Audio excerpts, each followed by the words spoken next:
जय जय राम राम जय जय राम राम जय जय राम राम जय राम राम।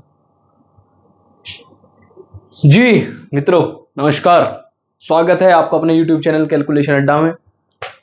और क्लास 9th की हमारी ट्राइंगल की सीरीज चल रही है भाई। हमने कुछ क्वेश्चंस करे थे, basic questions, basic terminology define करी, और अब समय आ गया है कॉन्ग्रुएंसी की तरफ पढ़ने का। और शुरुआत करते हैं एक बहुत ही प्यारी सी छोटी सी थ्योरम से। छोटी छोटी थ्योरम्स में ही हम कंफ्यूज करते हैं। देखिए, इस थ्योरम का पहले आपको एक बेसिक चीज बता देता हूं। जैसे आपने देखा होगा दैट हमें जब आइसोसेलेस ट्राइंगल पढ़ाया गया तो बताया गया कि भाई आइसोसेलेस ट्राइंगल जो है उसकी दो साइड्स यानी दो भुजाएं उसकी इक्वल होती। अब आइसोसेलेस की दो साइड्स इक्वल होती हैं, चलिए सही बात है। फिर उसी के साथ हमें पढ़ाया गया कि उसके फिर उन इक्वल साइड्स के सामने वाले जो एंगल्स होते हैं वो भी इक्वल होते हैं, यानी angle opposite to equal sides are equal. भाई जाहिर सी बात है। तो इसमें जो सबसे कंफ्यूजिंग पॉइंट बच्चों के लिए होता है कि वो कौन सी दो साइड्स हैं, कैसे उन एंगल्स को इक्वल करेंगे। देखिए, हर चीज यहां मैथमेटिक्स में प्रूवन है, बिल्कुल हर तरीके से। शुरुआत यहीं से होती है इस चैप्टर की। जैसे ये कह रहा है कि angle opposite to equal sides are equal, यानी अगर इक्वल साइड्स हैं ट्राइंगल की तो क्या करना है, उसके जो अपोजिट एंगल है उसे इक्वल प्रूव करना होगा। ध्यान से देखिएगा भाई, मैं आपके लिए एक फिगर ड्रॉ कर देता हूं भाई। आपके पास ट्राइंगल है, this is triangle A B and C. तो उसने कहा है कि अगर A B equals to A C है तो आप बताइए कि एंगल बी और एंगल सी भी इक्वल होंगे। ठीक है भाई, तो देखिए हम इसे लिखेंगे कैसे। सबसे पहले हमारी थ्योरम चलती है गिवन से। मेरे पास गिवन चीज क्या थी भाई, गिवन है क्या मेरे पास, यहां गिवन है मेरे पास एबीसी एक ट्राइंगल है जिसमें ए B equals to A C है। ये चीज बताने की जरूरत नहीं, एबीसी ट्राइंगल है, वो सब थ्योरम है, तो ट्राइंगल की बात हो रही है, ज्यादा लंबा खींचना सही नहीं है। तो ए B equals to A C है। चलिएगा, इसमें इससे आगे तो मुझे कुछ दिया हुआ नहीं है। अच्छा, प्रूव क्या करना है, वो नेक्स्ट फैक्टर है। मुझे प्रूव करना है कि angle B equals to angle C रहा होगा, यानी मुझे प्रूव करना है ऐसा है, प्रूव करो। नेक्स्ट, अगर मैं यहां से बात करूं तो आप ध्यान से देखिएगा, मुझे एक छोटा सा कंस्ट्रक्शन करना है, बहुत ही छोटा सा कंस्ट्रक्शन। अगर आप फिगर को ध्यान से देखें तो मुझे इस फिगर को दो ट्राइंगल्स में बांटना है। किसमें भाई, इस फिगर को दो ट्राइंगल में बांटना है। तो आपके पास, मैंने आपको बताया था, ज्योमेट्री एक चीज कहती है कि भाई अपने हिसाब से कंस्ट्रक्शन कर लो, पर वो ऐसा ना हो कि गलत हो, सही होना चाहिए। तो भाई आइसोसेलेस ट्राइंगल की बात करें, हम एक काम करते हैं, हमने एंगल ए का बाइसेक्टर ड्रॉ करा भाई।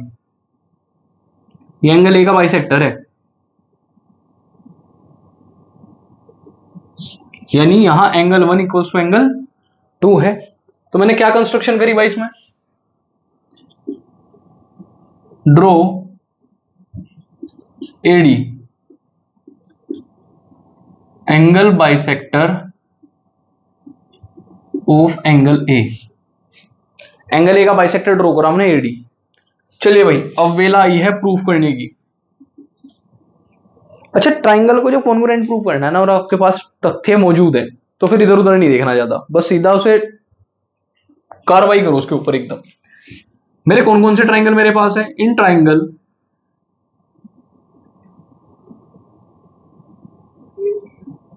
ADB and triangle ADC।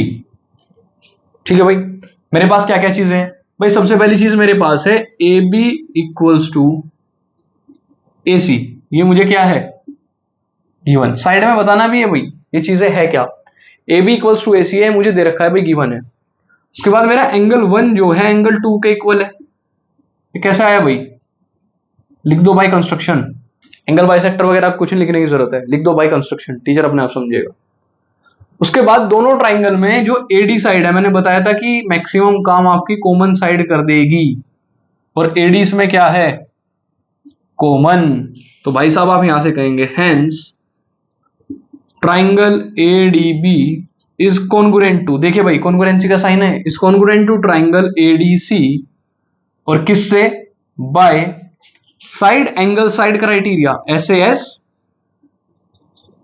Criteria. और अगर ये है तो मैंने क्या कहा था, दो ट्राइंगल अगर कॉन्ग्रुएंट आ जाए तो बहुत बहुत मुबारक हो, बाकी के बचे हुए पार्ट अपने आप से इक्वल हो जाएंगे बाय CPCT। तो मैं यहां से डायरेक्ट कह सकता हूं angle B equals to angle C, और ये कैसे आया, by CPCT, corresponding part of congruent triangles. तो भाई शुभकामनाएं आपको, आपकी एक थ्योरम पूरी हुई। इसे ध्यान से जरा एक बार स्क्रीनशॉट लें, नोट करें, और देखते हैं फिर इस पे ही एक नया अच्छा RD शर्मा का क्वेश्चन।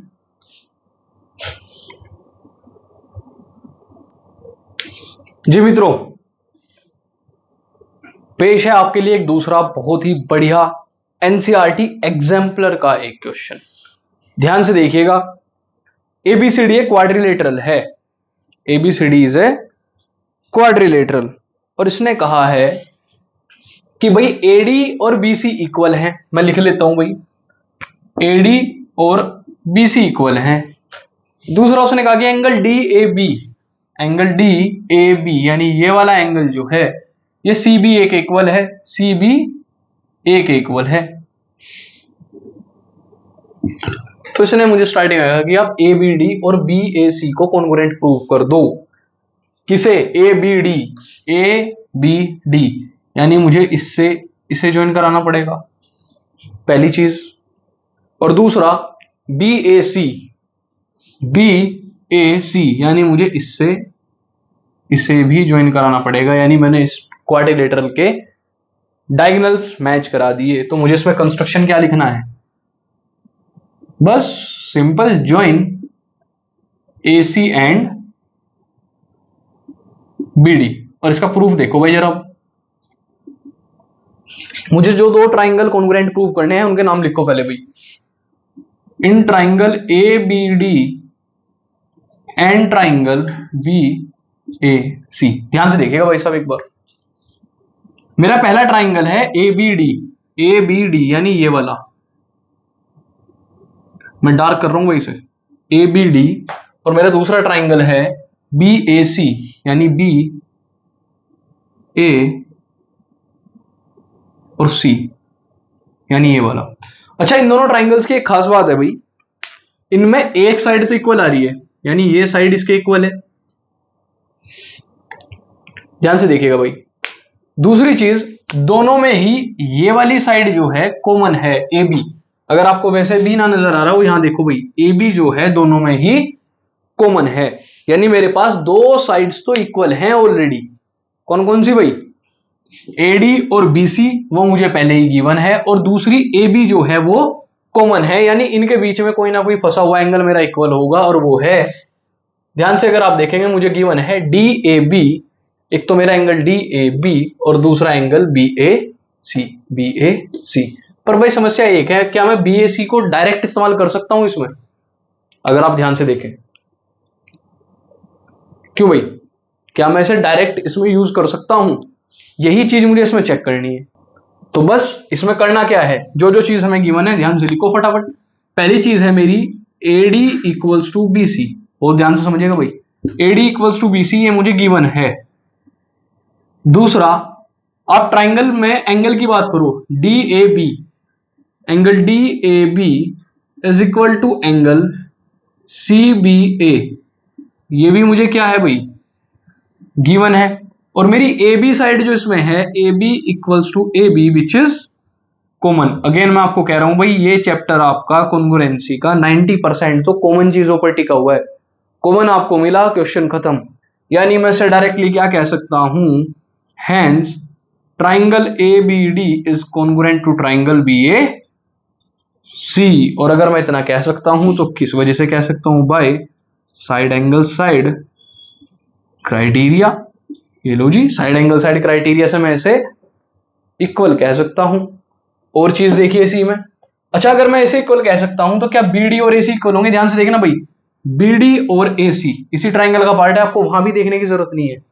BD और AC इन्हीं दोनों ट्राइंगल्स का पार्ट है, तो मैं यहां से डायरेक्ट कह सकता हूं BD equals to AC by CPCT आ गया भाई। दूसरा एबीडी और बीएसी, भाई आप ध्यान से अगर देखें एबीडी और बीएसी दोनों इसी ही ट्राइंगल्स के एंगल्स हैं, तो ये भी तो कॉन्ग्रुएंट ट्राइंगल के एंगल्स अगर हैं तो इक्वल हो जाएंगे। तो मैं डायरेक्ट लिखूंगा यहां से angle ABD is equal to angle BAC. ये भी मेरा बाय सीपीसीटी, और मेरी पहला, दूसरा और तीसरा पार्ट यहां कुछ इस प्रकार से प्रूव हो गया।